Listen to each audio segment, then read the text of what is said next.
Welcome to pharma focus. ഈ ചാനലിൽ B farm ക്ലാസുകൾ മലയാളത്തിൽ ഈസിയായി എക്സ്പ്ലെയിൻ ചെയ്യുന്നു. സിലബസ് ബേസ്ഡ് എക്സ്പ്ലനേഷൻ ആണ്. ഇതുപോലത്തെ ഹെൽപ്ഫുൾ കണ്ടന്റ്സിന് വേണ്ടി please do like and subscribe. ഇന്ന് നമ്മൾ B pharm first semester pharmaceutics 1 എന്ന സബ്ജക്റ്റിലെ unit 1 historical background and development of profession of pharmacy എന്ന ടോപ്പിക്കാണ് ഡിസ്കസ് ചെയ്യുന്നത്. ഈ ഒരു യൂണിറ്റ് കുറച്ച് ഡ്രൈ ആയിട്ടുള്ള യൂണിറ്റ് ആണ്. ജസ്റ്റ് നമുക്ക് ഇമ്പോർട്ടൻറ്റ് പോയിന്റ്സ് ഒക്കെ നോക്കി പഠിച്ചു പോവാം. ഫസ്റ്റ് നമ്മൾ പറയാൻ പോകുന്നത് എന്താണ് ഫാർമസി. ഫാർമസി എന്ന് പറയുന്നത് ഫാർമസി എന്ന് പറഞ്ഞ ടേം ഗ്രീക്ക് വേർഡ് ആയിട്ടുള്ള ഫാർമക്കോൺ എന്നാണ് ഡിറൈവ് ചെയ്തിരിക്കുന്നത്. അതിൻ്റെ അർത്ഥം എന്താണ്? ഡ്രഗ് എന്നാണ് അർത്ഥം. ഫാർമസിൻ്റെ ഡെഫിനിഷൻ നോക്കാം, ഇമ്പോർട്ടൻ്റ് ആണ്. Pharmacy is defined as the profession. Pharmacy എന്ന് പറയുന്നത് എന്താണ്? ഒരു പ്രൊഫഷനാണ്. അതായത് ഇപ്പോൾ നമുക്ക് നാച്ചുറൽ അല്ലെങ്കിൽ സിന്തറ്റിക് സോഴ്സസിന് ഡിറൈവ് ചെയ്യുന്ന ഡ്രഗ്സിൻ്റെ identification, selection, preparation, preservation and standardisation. അതുപോലെ തന്നെ അതെന്തിനു വേണ്ടിയിട്ടാണ്? Administration, diagnosis and treatment of disease.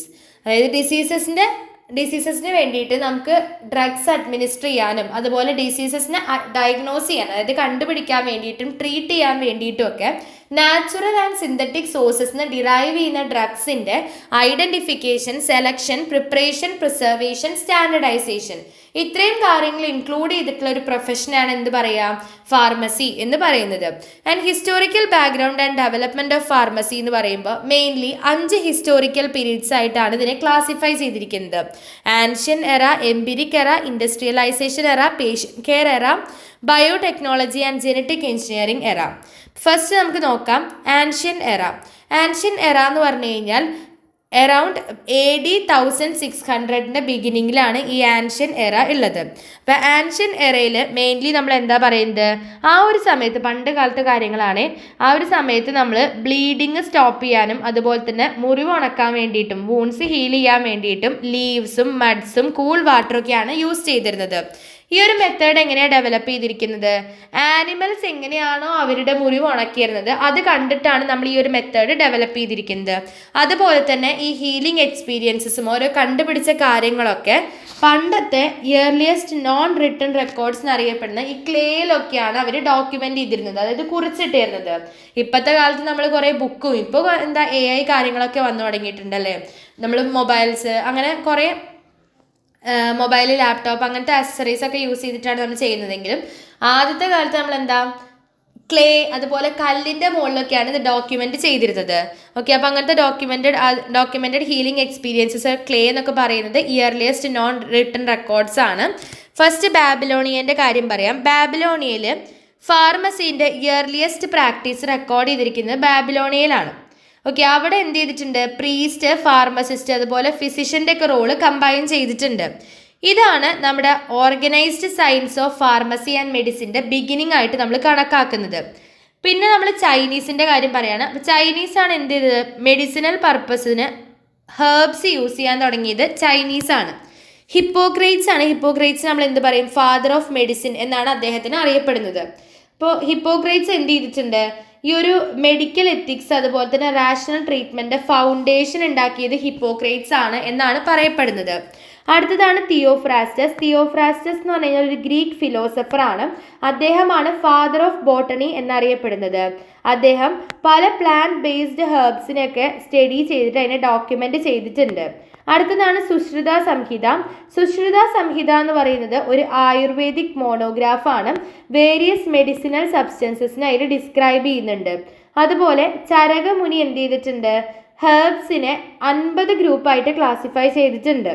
Okay, അതുപോലെ ടോക്സിക്കോളജി ആൻഡ് ആൻഷ്യൻ റെക്കോർഡ്സ് ഒക്കെ മിത്രിഡേറ്റ് 6 ആണ് എന്ത്? ആൻഷ്യൻ കിങ് ആണ്. അദ്ദേഹമാണ് ടോക്സിക്കോളജിക്ക് വലിയൊരു കോൺട്രിബ്യൂഷൻ ചെയ്തിരിക്കുന്നത്. അതുപോലെ തന്നെ അദ്ദേഹം എന്ത് ചെയ്തിട്ടുണ്ട്? ഒരു യൂണിവേഴ്സൽ ആൻറ്റിഡോട്ടിനെ ഡെവലപ്പ് ചെയ്തിട്ടുണ്ട്. അതാണ് മിത്രിഡാറ്റം എന്ന് പറയുന്നത്. ഇനി ഗ്രീക്കും ചൈനീസിലും ഒരുപാട് കോൺട്രിബ്യൂഷൻസ് നമുക്ക് ഈ ഒരു ഫാർമസി പ്രൊഫഷനുണ്ട്. ഗ്രീക്സ് ആണ് first promoters of pharmacy profession എന്നറിയപ്പെടുന്നത്.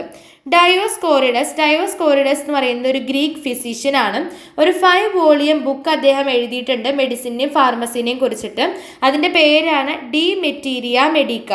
അത് പിന്നീട് ലാറ്റിനിലോട്ട് ട്രാൻസ്ലേറ്റ് ചെയ്യാണ് ചെയ്തിരിക്കുന്നത്. ഈ ബുക്ക് എന്താണ് മെഡിക്കൽ പ്രാക്ടീസസിന് തന്നെ ഒരു ഫൗണ്ടേഷൻ ആയിട്ട് മാറിയിട്ടുണ്ട്. ഓക്കെ, അതുപോലെ തന്നെ ഓൾഡസ്റ്റ് ചൈനീസ് ആണെങ്കിൽ എന്ത് ചെയ്തു, ഒരു ലിറ്ററേച്ചർ ഉണ്ടാക്കിയിട്ടുണ്ട്. അതിൻ്റെ പേരാണ് റെസിപ്പീസ് ഫോർ 52 എയിൽമെൻറ്റ്സ് എന്ന് പറയുന്നത്. ഓക്കെ, ഇനി ഫാർമസീൻ്റെ ഡെവലപ്മെൻ്റ് ആണ്. മെയിനായിട്ട് ചൈനേൻ്റെ കേസ് നമുക്ക് ഫസ്റ്റ് നോക്കാം. ചൈനയിൽ ഹാൻ ഡൈനാസ്റ്റി. അപ്പോൾ അതിൽ മാനുസ്ക്രിപ്റ്റ് എന്താണ്, ആ മാനുസ്ക്രിപ്റ്റിൻ്റെ പേരാണ് ഷെനോങ് ബെൻഗാവോ ജിങ് ഡീലിംഗ് വിത്ത് മെഡിസിനൽ സബ്സ്റ്റൻസസ്. അത് കമ്പയർ ചെയ്തിരിക്കുന്നത് ഷെനോങ് ആണ്. അദ്ദേഹമാണ് ഫാദർ ഓഫ് ചൈനീസ് മെഡിസിൻ എന്നറിയപ്പെടുന്നത്. അദ്ദേഹം മെഡിസിനൽ പ്രോപ്പർട്ടീസ്, അതുപോലെ ഹെർബ്സ്, ബാർക്സ്, റൂട്ട്സിനൊക്കെ അനലൈസ് ചെയ്തു. അതുപോലെ അതിൻ്റെ മെഡിസിനൽ പ്രോപ്പർട്ടീസിനെയും അനലൈസ് ചെയ്തിട്ടുണ്ട്. അദ്ദേഹം ഒരു ബുക്ക് ഓതറൈസ് ചെയ്തിട്ടുണ്ട്. അതിൻ്റെ പേരാണ് പെൻ ടി സാവോ. അതിൽ ഏകദേശം 365 ഡ്രഗ്സ് ഉണ്ട് derived from natural and mineral sources. ഇതാണ് ചൈനേൻ്റെ കേസ്. അടുത്തത് റോമിൻ്റെ കേസ് പറയുമ്പോൾ ഗാലൻ്റെ കോൺട്രിബ്യൂഷൻ ആണ് മെയിൻലി നമ്മൾ പറയുന്നത്. ഗാലൻ എന്ന് പറയുന്നത് one of the greatest instructors and practitioners ആണ് മെഡിസിൻ്റെ. അദ്ദേഹമാണ് ആദ്യമായിട്ട് കോൾഡ് ക്രീമിനെ ഫോമുലേറ്റ് ചെയ്തിരിക്കുന്നത്. പിന്നെ അദ്ദേഹത്തിൻ്റെ മെത്തേഡും പ്രിപ്പറേഷൻസും ഒക്കെ ഓവർ 1500 ഇയേഴ്സ് വരെ ഫോളോ ചെയ്തിട്ടുണ്ട്. ഇപ്പോഴും അതൊരു മോഡേൺ മെഡിക്കമെൻസിൻ്റെ ബേസിസ് ആയിട്ട് സെർവ് ചെയ്യുന്നുണ്ട്.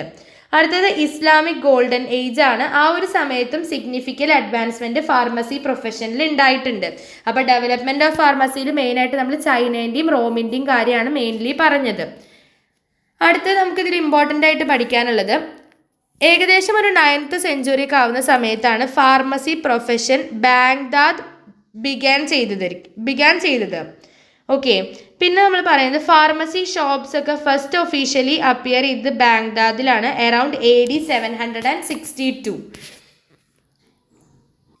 അതുപോലെ ലീഗൽ റെക്കഗ്നീഷൻ ഓഫ് ഫാർമസി എന്ന് പറയുമ്പോൾ AD 1231 ആൻഡ് 1240 ഇടയിലായിട്ട് Holy Roman Emperor Frederick II ആണ് എന്ത് ചെയ്തിരിക്കുന്നത്, ഒരു എഡിക്ട് റെഗുലേറ്റിംഗ് മെഡിസിനെ ഇഷ്യൂ ചെയ്തിരിക്കുന്നത്.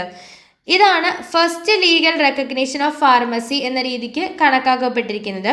പിന്നെ വെസ്റ്റേൺ യൂറോപ്പിലൊക്കെ ഒരു ബിറ്റ്വീൻ 1800 ആൻഡ് ഇയർലി 1900 സമയത്തൊക്കെ ഫാർമസി എന്ത് ചെയ്തിട്ടുണ്ട്, റാപ്പിഡ് ഡെവലപ്മെൻറ്റ് ഉണ്ടാവാൻ തുടങ്ങിയിട്ടുണ്ട്.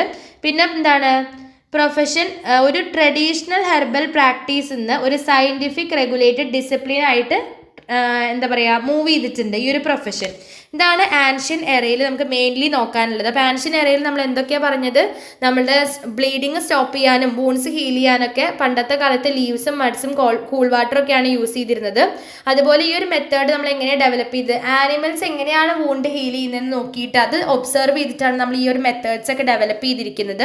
അതുപോലെ ഈ ഡെവലപ്പ് ചെയ്തിട്ടുള്ളതൊക്കെ ഡോക്യുമെൻ്റ് ചെയ്തിരിക്കുന്നത് ക്ലേ ടാബ്ലറ്റ്സിലൊക്കെയാണ്. അതാണ് പണ്ടത്തെ നോൺ റിട്ടേൺ റെക്കോർഡ്സ് എന്ന് കണക്കാക്കപ്പെടുന്നത്. ബാബിലോണിയയിലാണ് ഫാർമസിൻ്റെ ഇയർലിയസ്റ്റ് പ്രാക്ടീസ് റെക്കോർഡ് ചെയ്തിരിക്കുന്നത്. പ്രീസ്റ്റ്, ഫാർമസിസ്റ്റ്, ഫിസിഷ്യൻ്റെ ഒക്കെ റോള് കമ്പൈൻ ചെയ്തിട്ടുണ്ട്.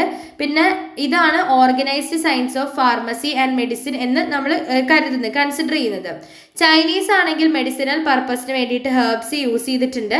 ഹിപ്പോക്രേറ്റ്സ് ആണ് ഫാദർ ഓഫ് മെഡിസിൻ. പിന്നെ തിയോഫ്രാസ്റ്റസ് ആണ് ഫാദർ ഓഫ് ബോട്ടണി. അദ്ദേഹം ഒരു ഗ്രീക്ക് ഫിലോസഫർ ആണ്. പ്ലാന്റ് ബേസ്ഡ് ഹെർബ്സിനെ കുറിച്ചൊക്കെ സ്റ്റഡി ചെയ്ത് ഡോക്യുമെന്റ് ചെയ്തിട്ടുണ്ട്. സുശ്രുത സംഹിത ഒരു ആയുർവേദിക് മോണോഗ്രാഫ് ആണ്. വേരിയസ് മെഡിക്കൽ സബ്സ്റ്റൻസസ് അതിൽ ഇൻക്ലൂഡ് ചെയ്തിട്ടുണ്ട്. പിന്നീട് ചരകമുനി എന്ത് ചെയ്തു, ഹെർബ്സിനെ 50 ഗ്രൂപ്പാക്കി ക്ലാസിഫൈ ചെയ്തിട്ടുണ്ട്. പിന്നെ ടോക്സിക്കോളജി ആൻഷ്യൻ റെക്കോർഡ്സ് ഒക്കെ മിത്രിഡേറ്റ്സ് 6 ആണ് കോൺട്രിബ്യൂട്ട് ചെയ്തിരിക്കുന്നത്. അദ്ദേഹം എന്ത് ചെയ്തു, ഒരു യൂണിവേഴ്സൽ ആൻറ്റിഡോട്ട് ആയിട്ടുള്ള മിത്രിഡാറ്റം ഡെവലപ്പ് ചെയ്തിട്ടുണ്ട്.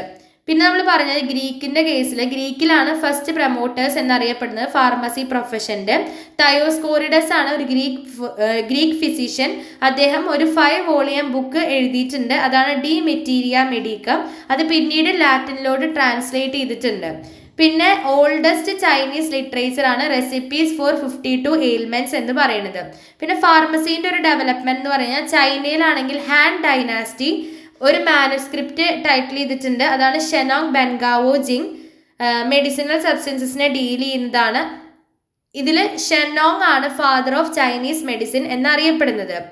പിന്നെ അദ്ദേഹം ബാഗ്സിനെയും ഹെർബ്സിനെയും റൂട്ട്സിനെയും അതിൻ്റെ മെഡിസിനൽ പ്രോപ്പർട്ടീസിനൊക്കെ അനലൈസ് ചെയ്തിട്ടുണ്ട്.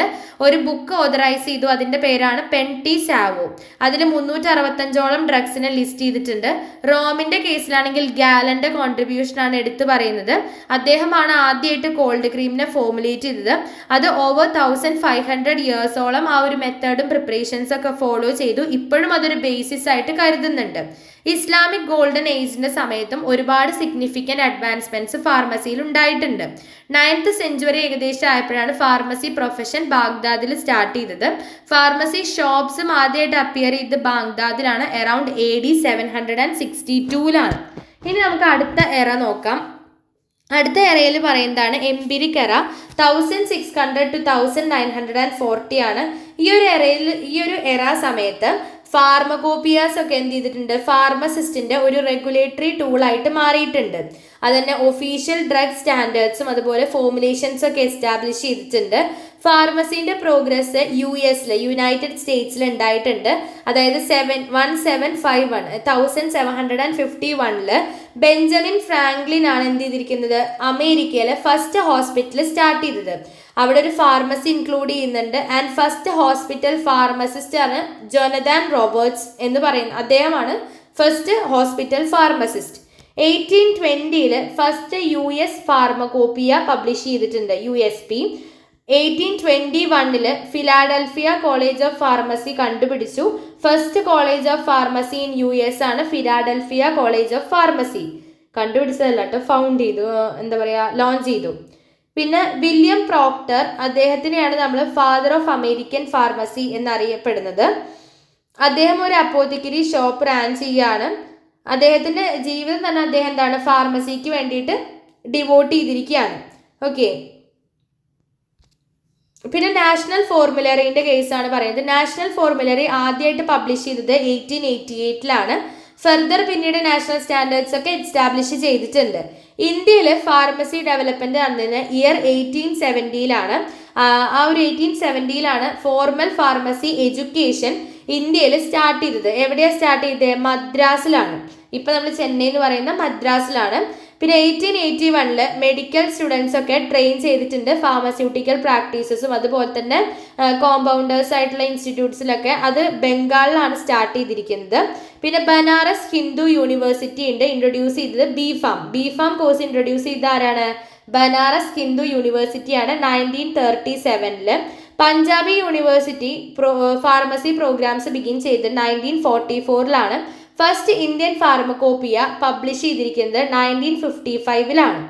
ഇത്രയാണ് നമുക്ക് എന്തിൽ വരുന്നത്, എംപിരിക് എറ. അതായത് ആ ഒരു സമയത്ത് ഫാർമകോപ്പിയ എന്ന് പറയുന്നത് ഒരു റെഗുലേറ്ററി ടൂളായിട്ട് മാറിയിട്ടുണ്ട്. പിന്നെ pharmacy progress US 1751 Benjamin Franklin ആണ് ഫസ്റ്റ് ഹോസ്പിറ്റൽ അമേരിക്കയിൽ ബിഗിൻ ചെയ്തത്. അദ്ദേഹം അതുപോലെ 1820 USP ആദ്യമായിട്ട് പബ്ലിഷ് ചെയ്തു. 1821 Philadelphia college of pharmacy launch ചെയ്തു. ഫസ്റ്റ് കോളേജ് ഓഫ് ഫാർമസിയാണ് US. വില്യം പ്രോക്ടർ ആണ് ഫാദർ ഓഫ് അമേരിക്കൻ ഫാർമസി എന്നറിയപ്പെടുന്നത്. പിന്നെ നാഷണൽ ഫോർമുലറി 1888 പബ്ലിഷ് ചെയ്തിട്ടുണ്ട്. ഫാർമസി ഡെവലപ്മെന്റ് ഇൻ ഇന്ത്യ പറയുമ്പോൾ ഇന്ത്യയിൽ 1870 മദ്രാസിലാണ് ആദ്യമായിട്ട് ഫാർമസി എഡ്യൂക്കേഷൻ ബിഗിൻ ചെയ്തത്. പിന്നീട് ബനാറസ് ഹിന്ദു യൂണിവേഴ്സിറ്റിയിൽ 1937 ബി ഫാം കോഴ്സ് ഇൻട്രൊഡ്യൂസ് ചെയ്തു. പഞ്ചാബി യൂണിവേഴ്സിറ്റി ആണെങ്കിൽ 1944 ഫസ്റ്റ് ഇന്ത്യൻ ഫാർമകോപ്പിയ പബ്ലിഷ് ചെയ്തത് 1955. അടുത്തതാണ് ഇൻഡസ്ട്രിയലൈസേഷൻ എറ. ഇൻഡസ്ട്രിയലൈസേഷൻ എറ എന്ന് പറയുമ്പോൾ ഇവിടെയാണ് മെയിൻലി മാനുഫാക്ചറിങ് ഫാർമസി ബിഗിൻ ചെയ്തത്. അവിടെ ഒരു റാപ്പിഡ് മാസ് പ്രൊഡക്ഷൻ ആണ് മെഡിസിൻസിൻ്റെ ഒക്കെ ഉണ്ടായത്. അതുപോലെ തന്നെ ഈ ഒരു പീരീഡിൽ ഉണ്ടായത് എന്തൊക്കെയാണെന്ന് വെച്ചാൽ ഡ്രഗ് ഫോമുലേഷൻസിൻ്റെ സ്റ്റാൻഡർഡൈസേഷൻ, അതുപോലെ ബയോളജിക്കലി പ്രിപ്പയർഡ് പ്രൊഡക്ട്സിൻ്റെ production, complex chemical synthesis of new drug compounds, പിന്നെ പാരൻട്രൽ മെഡിക്കേഷൻസിൻ്റെ ഒക്കെ യൂസ് കൂടുക. ഇതൊക്കെയാണ് ഇൻഡസ്ട്രിയലൈസേഷൻ എറയിൽ സംഭവിച്ചത്. അടുത്തതാണ് പേഷ്യൻ്റ് കെയർ എറ. 1970 മുതൽ പ്രസന്റ് വരെ പേഷ്യൻ്റ് കെയർ എറയാണ്. ഓക്കെ. ഈ ഒരു എറ എന്ന് പറഞ്ഞു കഴിഞ്ഞാൽ മെയിൻലി പുതിയ മെഡിസിൻസിൻ്റെ റിസർച്ച് ആൻഡ് ഡെവലപ്മെൻ്റ് ആണ് ഫോക്കസ് ചെയ്യുന്നത്. പുതിയ ഡ്രഗ്സ് മാർക്കറ്റിൽ എൻ്റർ ചെയ്യുന്ന സമയത്ത് എന്താണ്, അഡ്വേഴ്സ് ഡ്രഗ് റിയാക്ഷൻസ് ADR ഉണ്ടാവാനുള്ള ചാൻസ് കൂടുതലാണ്.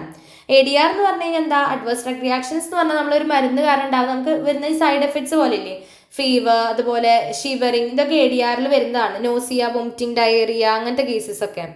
ഇതൊക്കെ ഈ ഒരു ADR ഉണ്ടായിക്കഴിഞ്ഞാൽ അവിടെ drug review system, pharmaco vigilance, pharmacist എന്ത് ചെയ്തിട്ടുണ്ട്, ട്രഡീഷണൽ റോൾസ് ഒക്കെ മാറി കൂടുതൽ dispensing medication, patient counselling, education, monitoring, therapeutic outcomes ഇതൊക്കെ ഫാർമസിസ്റ്റ് ബിഗിൻ ചെയ്തിട്ടുണ്ട്. ഓക്കെ, അപ്പോൾ നമുക്ക് ഇത്രയാണ് എറകളിൽ പഠിക്കാനുള്ളത്. ഇനി നമുക്ക് ഫ്യൂച്ചർ ഓഫ് ഫാർമസി, എങ്ങനെയാണ് നമ്മുടെ ഫാർമസി ഫ്യൂച്ചറിൽ, അതുപോലെ ഫ്യൂച്ചർ ഓഫ് ഫാർമസീൻ്റെ കേസിൽ പറയുകയാണെങ്കിൽ അതിൽ വേൾഡ് വാർ സമയത്തും വേൾഡ് വാർ 1, വേൾഡ് വാർ 2 സമയത്തൊക്കെ ഇന്ത്യൻ ഫാർമസീൻ്റെ ഇമ്പാക്റ്റ് എന്തായിരുന്നു, അങ്ങനത്തെ കാര്യങ്ങളൊക്കെയാണ് പറയുന്നത്. അത് നമുക്ക് അടുത്ത ക്ലാസ്സിൽ നോക്കാം. ഇന്ന് നമ്മൾ ജസ്റ്റ് നോക്കിയത് അതിൻ്റെ ഒരു ഹിസ്റ്ററിയാണ്. History and background of pharmacy. അതിൽ 5 ഹിസ്റ്റോറിക്കൽ പീരീഡ്സ് ആയിട്ട് ക്ലാസിഫൈ ചെയ്ത് അത് നമ്മൾ ഇപ്പോൾ പ്രസൻറ്റിലുള്ള പേഷ്യൻ്റ് കെയർ എറ വരെയാണ് നമ്മൾ ഇന്നത്തെ ക്ലാസ്സിൽ നോക്കിയത്. ബാക്കി ടോപ്പിക്സ് നമുക്ക് അടുത്ത ക്ലാസ്സിൽ എടുക്കാം. അപ്പോൾ ഇന്നത്തെ ക്ലാസ് യൂസ്ഫുൾ ആയിട്ട് തോന്നിയിട്ടുണ്ടെങ്കിൽ ലൈക്ക് ചെയ്ത് സബ്സ്ക്രൈബ് ചെയ്ത് സപ്പോർട്ട് ചെയ്യുക. കുറച്ച് ഡ്രൈ ടോപ്പിക്കാണ് ഈ ഒരു ഫസ്റ്റ് യൂണിറ്റ് എന്ന് പറയുന്നത്. കുഴപ്പമില്ല, നമുക്ക് മെല്ലെ മെല്ലെ ഓരോരോ ടോപ്പിക്കായിട്ട് ഡിസ്കസ് ചെയ്ത് വരാം. അപ്പോൾ അടുത്ത വീഡിയോ ആയിട്ട് നമുക്ക് അടുത്ത ക്ലാസ്സിൽ കാണാം. ബിഫാമിൻ്റെ ഇതുപോലത്തെ മലയാളം വീഡിയോസൊക്കെ നമ്മുടെ ചാനലിൽ അപ്ലോഡ് ചെയ്തിട്ടുണ്ട്, അതൊക്കെ പോയി ചെക്ക് ചെയ്യുക. അപ്പോൾ അടുത്ത ക്ലാസ്സിൽ കാണാം. Until then happy learning.